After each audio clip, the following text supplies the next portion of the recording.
The music had just stopped when I realized something was wrong. The cheerful chatter turned into whispers, and I felt dozens of eyes on me. The bride, a young woman with the kind of smile that looked painted on, stood frozen near the altar, her face twisted in disgust. "Get out of here," she said. Her voice cut through the room like a blade. At first, I thought she was joking. Maybe it was nerves. Maybe she was just overwhelmed. But then she pointed directly at me, her perfectly manicured finger trembling, not from fear, but fury. "You don't belong here. You were never invited." The room fell completely silent. Even the chandeliers seemed to stop glittering. I looked at my son, Mark, standing beside her in his black tuxedo. He didn't meet my eyes. He just stared at the floor, lips pressed tight. I took a slow breath, my hands trembling as I gripped my cane.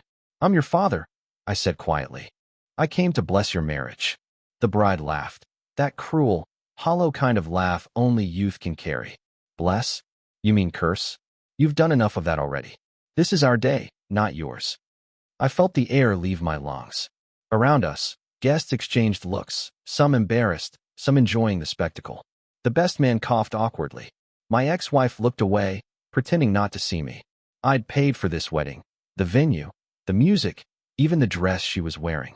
Every flower in the hall had been chosen by me. And yet, here I stood, the uninvited guest at my own son's celebration. When I didn't move right away, she raised her voice again, shrill and venomous. "Do you need me to call security?" That word, security, burned deeper than any insult. For a moment, I felt something rising inside me.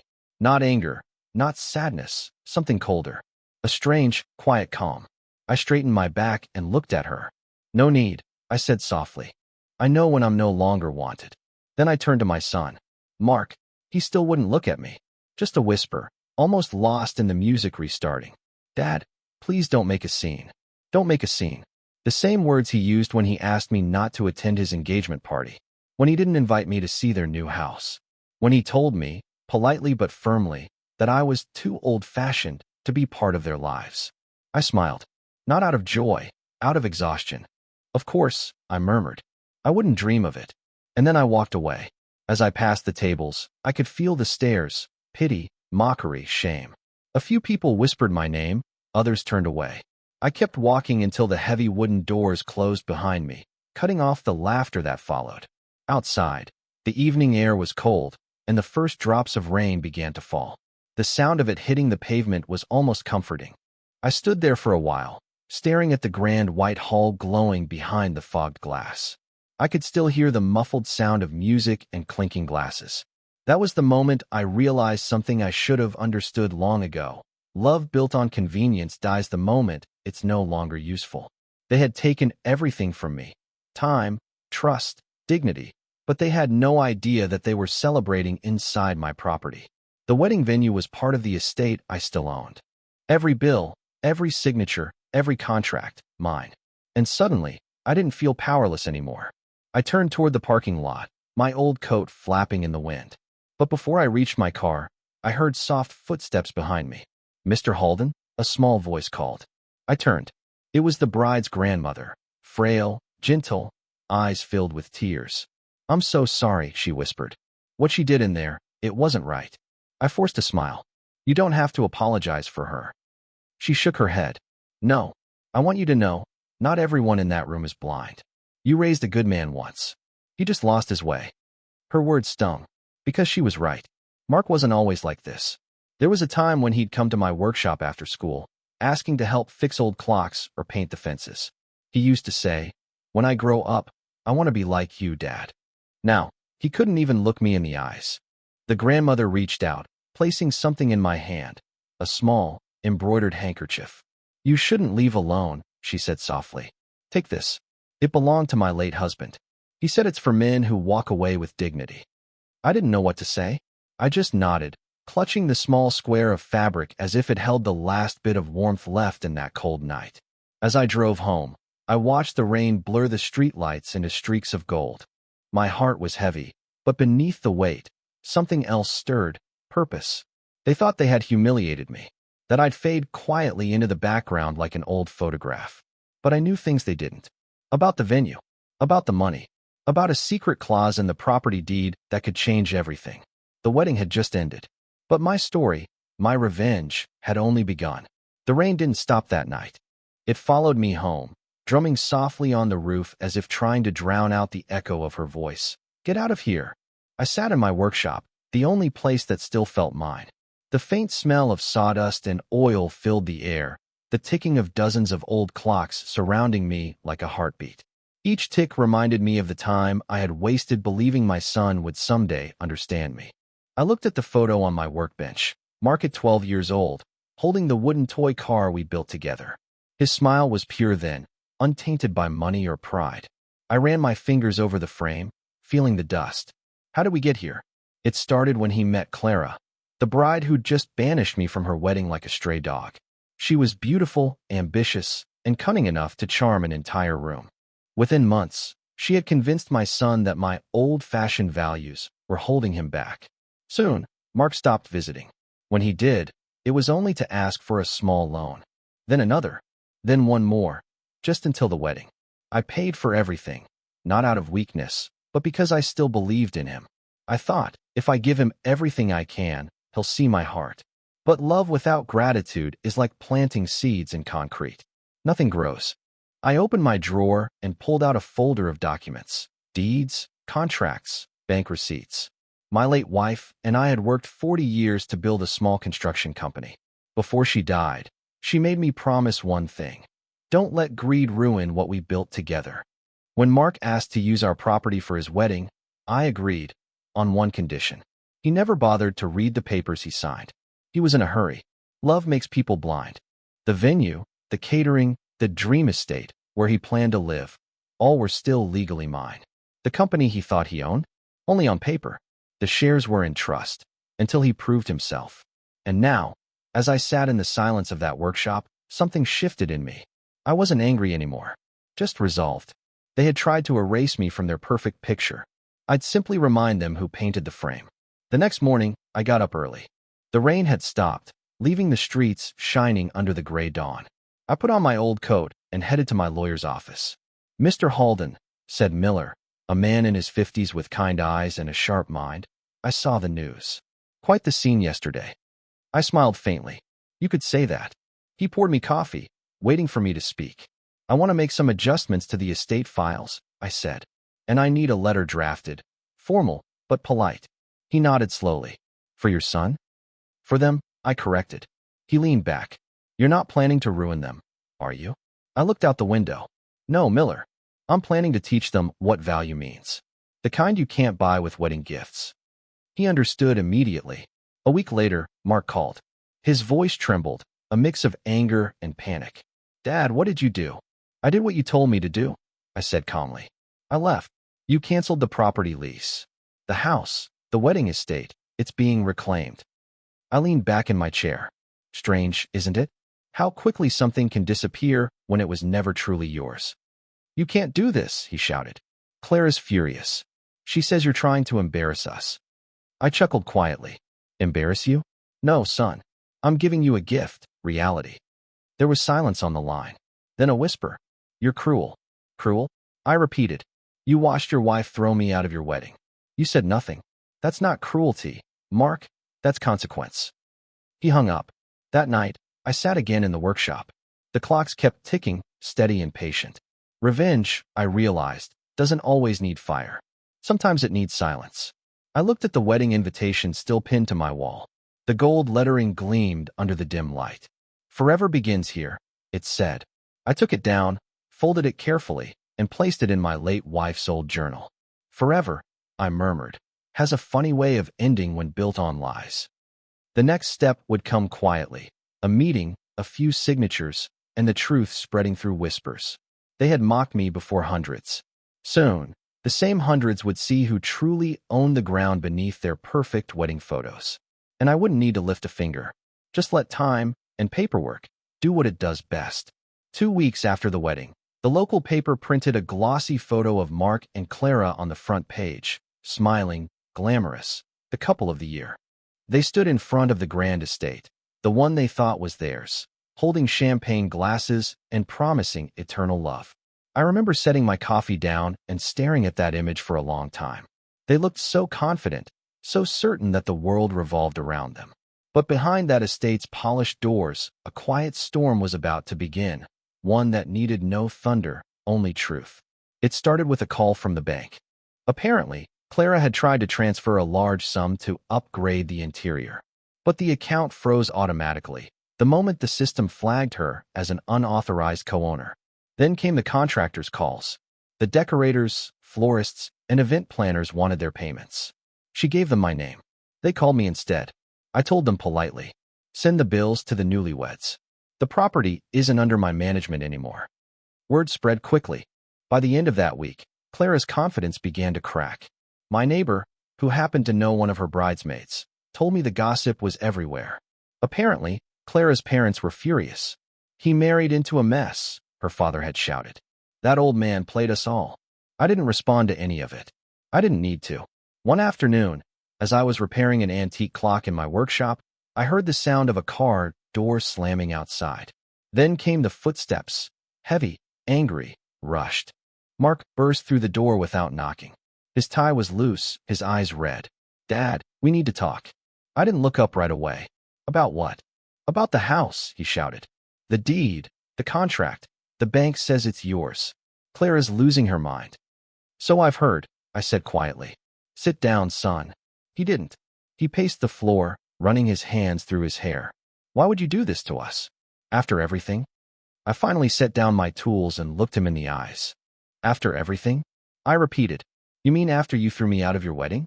After you let your wife humiliate me in front of everyone I know?" "That was her, not me," he snapped. I shook my head slowly.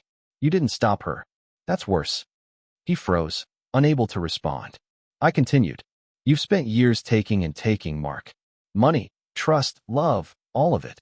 I gave without question, thinking it would make you happy. But all it did was make you forget the value of earning something yourself." He sank into a chair, silent now. "I didn't do this to punish you," I said, my voice softer. "I did it to wake you up." His eyes flickered. "You think this will make me grateful? It's ruined us." "No," I said, standing up. "It's freeing you.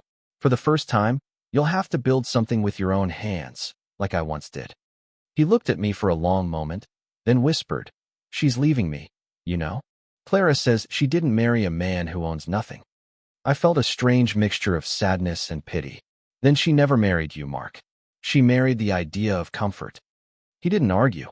He just sat there, shoulders slumped, staring at the floor. For the first time in years, I saw not the arrogant man he'd become, but the lost boy I used to teach how to build birdhouses. Before he left, I handed him a small envelope. "What's this?" he asked. "Something your mother wanted you to have when you learned humility," I said. He opened it. Inside was an old photograph. Me and him, standing in front of our first workshop, sawdust on our clothes, smiles wide and proud.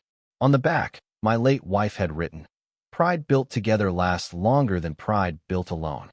He didn't say anything, just folded it carefully and left.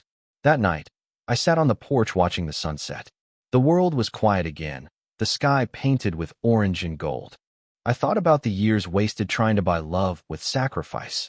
It never works. True love, even between a father and son, must be built on respect, not obligation. For the first time in a long while, I didn't feel bitterness, only peace. The phone buzzed beside me, a message from an unknown number. "Mr. Halden, this is Clara. I think we need to meet. There are things your son doesn't know, and you deserve to hear them." I leaned back in my chair, staring at the fading light. So, the bride who had screamed at me in front of hundreds now wanted to talk. Maybe, I thought, the past wasn't finished with me yet. I didn't answer Clara's message right away. For 3 days, I ignored it, pretending it meant nothing. But her words, "There are things your son doesn't know," stayed in my mind like a splinter under the skin. Finally, curiosity won. I agreed to meet her. We met at a small cafe near the river, the kind of quiet place where people go to end conversations, not start them. When I walked in, she was already there. No makeup, no jewelry, her hair tied back. For the first time, she didn't look like the polished bride who'd screamed at me. She looked human. "Mr. Halden," she said, standing nervously. "Thank you for coming." I sat down opposite her. "I'm surprised you wanted to see me. Last time, you made it quite clear I wasn't welcome." She looked down, shame flickering across her face. I deserve that. I shouldn't have said those things at the wedding. But it wasn't really me speaking that day. Then who was it? I asked quietly. She hesitated, twisting her napkin. My father. Her voice trembled as she began to explain. Her family had been struggling financially for years. The wedding wasn't just a celebration, it was an arrangement. Her father saw Mark as a chance to secure a future. When he discovered that I still controlled the company and properties, he panicked. He thought I'd ruin their plans. He told me you'd try to take everything away, she whispered. That you'd humiliate us in front of everyone. He said if I didn't make you leave the ceremony, he'd cut me off completely. I sat back, processing her words. So he told you to throw me out, to protect your image. Tears filled her eyes. I didn't want to do it, but I was scared. Everything was falling apart already, and your son, he just wanted to keep the peace. I took a slow breath. He's good at that, I said bitterly. Keeping peace by letting others bleed for it. She nodded, guilt all over her face. After you left, he changed. He barely spoke to me. And when the money trouble started, my father turned on us. He said we'd failed him. He's pulling his support completely. So, I said softly, you came to the man you humiliated to ask for help. She wiped her eyes, shaking her head. No, I came to tell you the truth. I know you think I used Mark, but I did love him. I still do. I just didn't realize how much of your world he never understood. For a moment, I saw her differently, not as the villain, but as another victim of greed, like my son. What do you want me to do with this truth? I asked. She looked up, eyes red but steady. Whatever you think is right. But please, don't destroy him completely. He's lost enough. Her words lingered. Don't destroy him completely. I watched her leave the cafe, shoulders hunched, head down. She wasn't the enemy anymore. Maybe she never was. That night, I returned to my workshop and stared at the letter I had drafted for the bank, the one that would finalize the repossession of Mark's estate. My lawyer had warned me once. You can punish or you can teach, but rarely both. Maybe it was time to decide which man I wanted to be. I folded the letter and locked it away in a drawer. Not forever, just for now. Because sometimes, silence is louder than punishment, and time humbles those words cannot. Still, as I turned off the lights and stepped outside, I couldn't shake one thought. If Clara's father had orchestrated that wedding humiliation, then this wasn't just family drama. It was manipulation. And if he thought I'd stay quiet forever, he hadn't met the man I used to be. The next morning, I woke up before sunrise, unable to shake Clara's words from my mind. Her father, Raymond Burke, had been behind everything.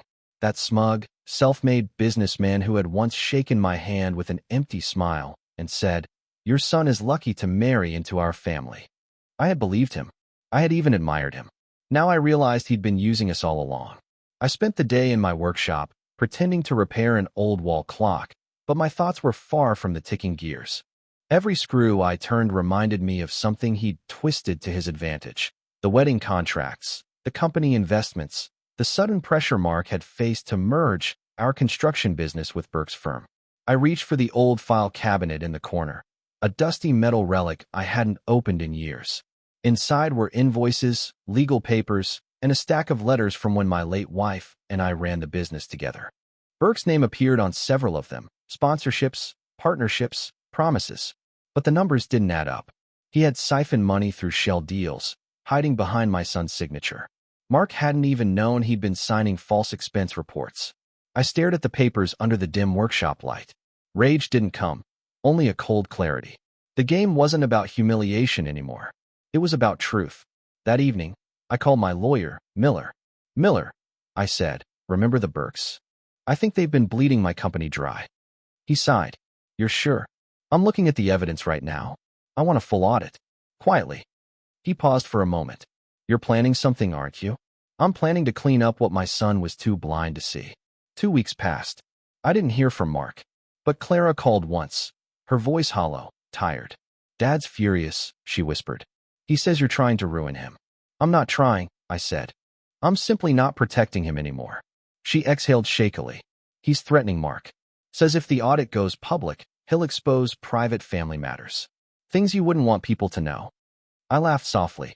"There's nothing left to expose. I lost my reputation the day your father's greed walked me out of that church." The audit results arrived a week later. Miller handed me the folder like a confession. Burke's company owes you over $300,000, he said. Illegal withdrawals, fake contracts, falsified permits. It's all here. Enough to sink him. I turned the pages slowly, my fingers steady. There it was, proof of betrayal written in ink. Do you want to press charges? Miller asked. I closed the folder and shook my head. Not yet. He raised an eyebrow. You're not letting this go, though, are you? No, I said. I'm letting time handle it. I just need the right stage. That stage arrived sooner than expected. A month later, Burke hosted a charity gala at the same estate where Mark's wedding took place, my property. The papers still listed it under my name. And the invitation, ironically, was sent to me. I went. The hall glittered with gold and laughter, the same way it had the day I was thrown out. Except this time, I wasn't the outcast. I was the storm quietly waiting at the door. Burke stood near the podium, shaking hands, smiling for cameras. He didn't notice me at first, but when he did, his face stiffened. Mr. Halden, he said tightly. Didn't expect to see you here. I smiled. It's my building, Mr. Burke. I'd be a terrible host if I didn't show up. He forced a laugh, but his eyes flickered with unease. Later that evening, when the charity board began discussing their upcoming partnerships, I quietly handed a sealed envelope to the event coordinator. Inside were copies of the audit, every lie, every stolen dollar, every forged signature. By the next morning, Burke's name was everywhere, but not in praise. The newspapers that once called him a pillar of success now called him a man built on fraud. His company's investors fled. His board resigned. And for once, I didn't feel triumphant.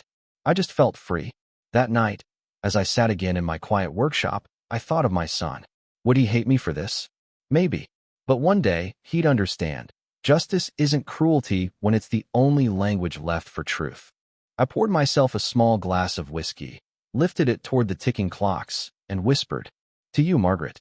You told me not to let greed destroy what we built. I didn't. The clocks kept ticking, and somewhere, far away, another man's empire stopped. It was late afternoon when I heard the knock. 3 soft taps, hesitant, uncertain. I almost didn't answer. For months, the house had been quiet, peaceful. The world outside could burn, and my workshop would keep ticking in rhythm. But something in that knock told me I should open the door. Mark stood there, soaked from the rain, shoulders hunched. His suit was wrinkled, his eyes hollow. He looked nothing like the confident man who once walked down the wedding aisle with his arm around Clara. Dad, he said quietly. Can I come in? I stepped aside. You don't need to ask. He entered slowly, glancing around at the familiar walls, the same photos, the same clocks, the same smell of sawdust and varnish. Nothing's changed, he murmured. Some things shouldn't, I replied. He stood there for a long moment before speaking again. You did it, didn't you? I said nothing. Burke's finished, he continued. His company collapsed. His investors are suing him. Everyone knows about the fraud. I leaned on my cane and met his eyes. You sound surprised. He looked down, guilt painting his face. I didn't realize how deep it went. He said he'd help us. He said we'd build something together. But I was too blind to see he was using me.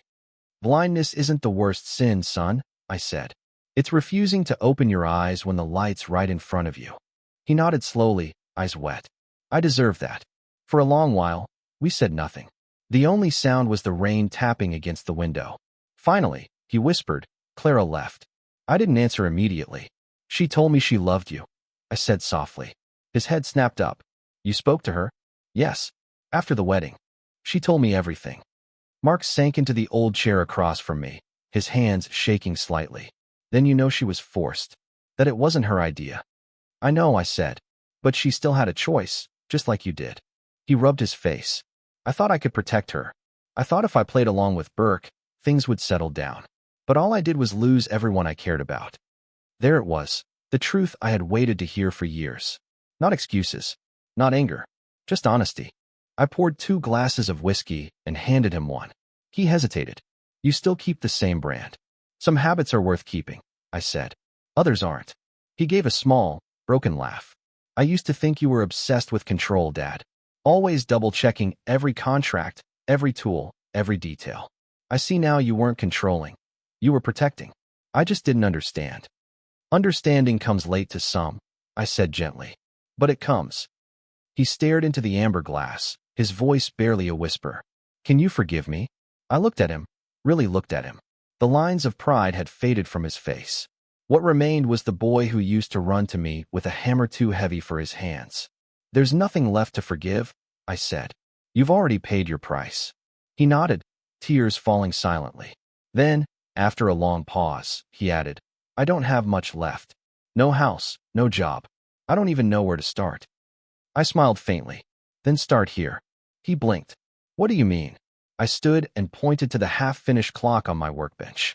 It's missing a hand. Been sitting there for months. Help me finish it. He hesitated, then walked over, picking up a small screwdriver. His hands were clumsy at first, but soon his old instincts returned. The same boy who once built toy cars with me was back, older but wiser. When the last gear clicked into place, the clock began to tick, steady, strong, alive. Mark smiled for the first time in years. It's beautiful. It's ours, I said quietly. As evening fell, we stood side by side, listening to the rhythm of time. The silence between us wasn't heavy anymore. It was full of things we didn't need to say. Finally, Mark spoke again. Dad, what now? I turned to him. Now we build something new. Slowly. Properly. Not out of guilt, out of love. He nodded. And for the first time since that cursed wedding, I saw my son again. Not the man broken by greed, not the boy blinded by pride, but the person he was always meant to be. That night, when he left, he turned at the door and said, Thank you for not giving up on me. I smiled. I almost did, but your mother wouldn't have let me. When the door closed, I looked up at her photo on the wall. Her smile seemed softer than before, almost proud. Rest easy, Margaret, I whispered. He's found his way home. The clocks ticked on, and for the first time in a long while, every sound felt right. The next few weeks passed quietly. For the first time in years, the house wasn't silent. Mark came by every morning, bringing 2 coffees from the small cafe on Elm Street, one black for me, one sweetened for himself, just like when he was a boy helping me in the workshop on weekends. We didn't talk much at first. Words weren't needed. The rhythm of hammers, the smell of sawdust, and the ticking of restored clocks said everything. He was learning again, sanding boards, fixing hinges, managing small repairs for neighbors. Slowly, the calluses returned to his hands, the pride to his posture. And in those simple, quiet days, I began to realize something profound. Revenge had given me closure, but forgiveness was giving me peace. One afternoon, as we were loading tools into the truck, Mark said softly, Dad, I've been thinking, what if we reopened the old construction firm? Halden and Son, just like before. I froze. Those words, Halden and Son, hit something deep inside me.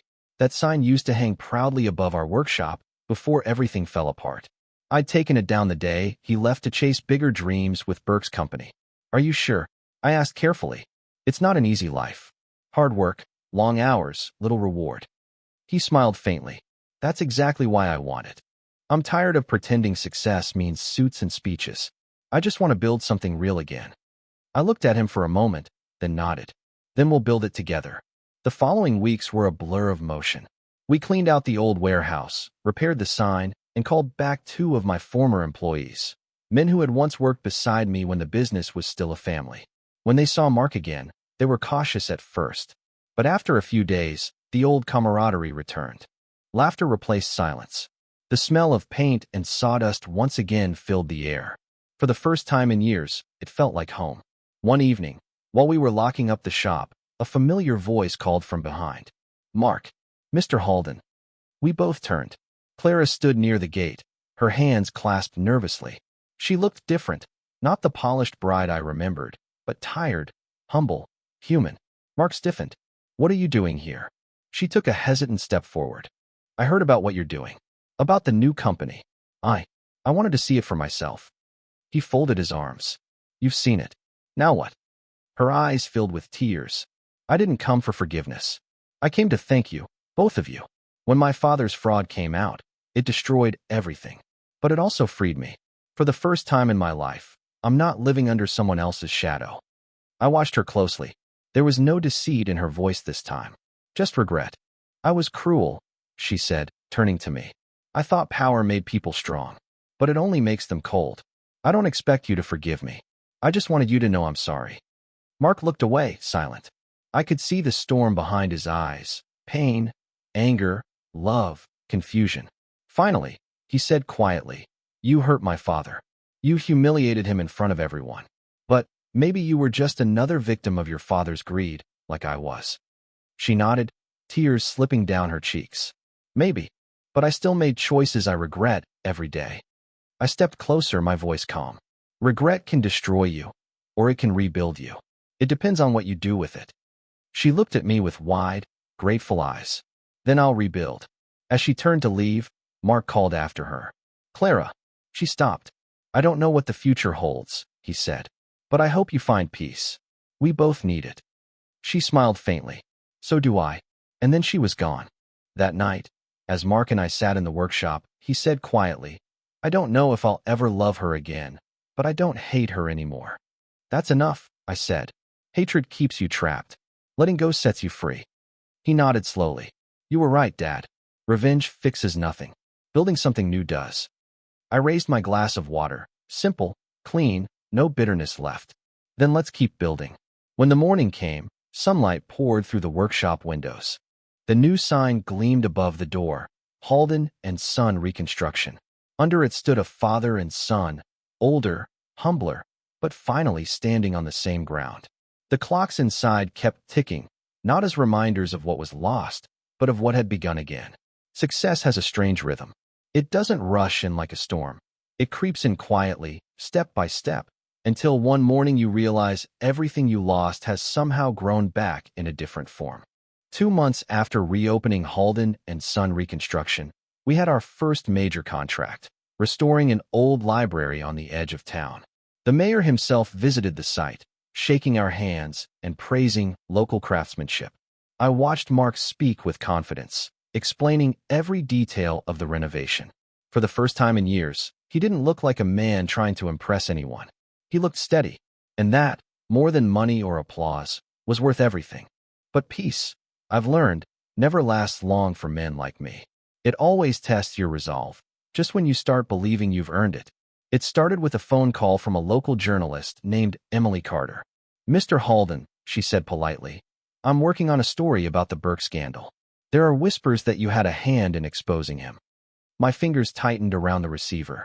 "Whispers travel faster than truth, Miss Carter. I'm not sure I'm the story you're looking for." "Perhaps," she replied. "But you're the man who built the foundation he stood on, and the one who pulled it from under him. People deserve to know the full story." Her tone wasn't aggressive. It was curious, respectful, but I still didn't like it. "Some stories," I said, "are better left between the walls where they happened." She paused. "Then at least tell me this. Did you do it out of revenge or justice?" I didn't answer. The line went quiet for a moment before she said softly, "Silence can be the loudest answer of all." And then she hung up. A week later, her article appeared on the front page. "The quiet man behind the fall of Raymond Burke." My name was there, not in malice, but in admiration. She called me a symbol of integrity in a world driven by greed. The story painted me as a hero, a man who took revenge with grace. Neighbors congratulated me. The mayor offered an award. Business doubled overnight. And yet, all I felt was discomfort. Because behind every congratulation was a truth no one knew, that what I'd done wasn't noble. It wasn't selfless. It started with humiliation, anger, and a deep, selfish desire to make them feel what I had felt. Justice may have been the result, but revenge was the reason. One evening, as I locked up the workshop, I found Mark sitting on the steps, reading the newspaper. He looked up with a half-smile. "You're famous now, Dad." I sighed. "Fame isn't something I ever wanted." He folded the paper. "Maybe not, but you earned respect. That's different." "Respect," I said quietly, "means little if it's built on revenge." He frowned. "You're too hard on yourself. Burke destroyed lives. You stopped him." "Maybe," I replied. "But tell me, son, when I pulled the rug out from under him, did I do it to protect others, or to prove I still mattered?" He thought for a long moment, then said softly, "Maybe both." Later that night, I sat in my old chair by the window, the paper still in my hand. The headline stared back at me, bold and flattering, and hollow. I thought about all the faces in Burke's company, the innocent workers who'd lost their jobs because of his downfall. People who never knew me, never wronged me, but still paid the price for my justice. I whispered to the darkness, "Was it worth it, Margaret? Would you be proud of me or disappointed?" The clocks ticked their indifferent rhythm, offering no answer. The next morning, I drove to the newspaper office. Emily Carter was surprised to see me. "Mr. Halden," she said, standing up. "If this is about the article—" "It is," I interrupted gently. "You wrote well. Too well. But you left out the truth that matters most." She tilted her head. "And what's that?" "That revenge, no matter how quiet, still costs a man his peace." She studied me for a long moment, then nodded. "Would you like me to write a follow-up?" I smiled faintly. "No, just let the noise fade. People don't need another story about me. They need time to forget." When I left the office, the sun was rising, painting the city gold. My phone buzzed with new project offers, new praise, new attention. I turned it off and slid it into my pocket. Some victories, I realized, are best left uncelebrated. I wasn't the man in the article. I wasn't a hero or a villain. I was just a father who made mistakes and tried, in his own broken way, to fix them. And maybe that was enough. Peace, I learned, is not the absence of conflict. It's the calm between the storms. And storms, it seems, run in my family. Business was good. Too good. Within a few months, Halden and Son Reconstruction became the town's trusted name. We hired 3 new workers, rebuilt an old church, and even received an offer from a development firm in the city, a big one. The kind of deal that could double our profits overnight. Mark was thrilled. "Dad, this is it," he said one evening, spreading the papers across the workbench. "This contract could change everything. We'd finally have enough to expand." I studied the proposal carefully. The numbers looked fine, too fine. "What's the catch?" I asked. He frowned. "What do you mean?" I pointed to the signature at the bottom, a name I hadn't seen in months. Thomas Gray, one of Raymond Burke's former associates. A smooth-talking broker who used to handle Burke's shady accounts. Mark hesitated. "I know what you're thinking, but he's clean now. New company, new investors. He says he wants to make amends." I stared at him. "And you believe that?" He looked down. "I want to." That night, I couldn't sleep. The ticking of the clocks sounded louder than usual, echoing through the house like distant warnings. I knew this pattern too well. Temptation wrapped in opportunity. Mark had changed, but I also knew how greed hides itself behind good intentions. At dawn, I went to the workshop and pulled out my old folder of Burke's records. Gray's name was there, buried in the fine print. The man who'd forged numbers and signed false expense reports in my son's name. I stared at the page until the ink blurred. Then I closed the folder and made a decision. This time, I wouldn't fight the battle for him. This was his test to face, not mine. The next day, Mark walked in holding the final contract. His face was pale. "I met with Gray again," he said quietly. "And he offered an advance payment. Cash. Under the table. Said it would make things simpler." I said nothing. Mark's jaw tightened. He said everyone does it. That it's harmless. Just a formality. I still didn't speak. Finally, he slammed the folder shut. I tore it up. I looked up slowly. "You did?" He nodded. "I told him we don't build things that way." He laughed and said I was just like you. Too proud to survive. So I told him something else. "What was that?" "That pride built this town's foundations, and maybe it can build mine too." I smiled. A small, quiet smile that felt heavier than 100 words. "You just passed the test I once failed," I said. He frowned. "What do you mean?" "When I was your age, I made a similar deal. Not with Gray, but with a man like him. Easy money, fast success. It took me years to see how it poisoned everything I built." He leaned against the table, thoughtful. "I guess the hardest thing about being honest is that it doesn't pay quickly." "It pays differently," I said. "With peace." That weekend, we went back to our smaller projects. Homes, shops, schools. Nothing grand, nothing glamorous. But each brick, each nail, felt clean. And for the first time, I saw Mark take pride not in the applause, but in the work itself. When the church restoration was finished, the pastor shook our hands. "Your father must be proud of you," he told Mark. Mark smiled and looked at me. "I think he's finally starting to be." That evening, we sat on the porch as the sun set behind the hills. Mark broke the silence. "You know, Dad, I think I finally understand you. You weren't trying to control me. You were trying to save me from becoming someone you once were." I nodded slowly. "And I nearly failed." But maybe failure was what you needed to see the truth for yourself. He looked out toward the horizon. You think Mom would be proud of us? I smiled faintly. She always believed broken things can be rebuilt.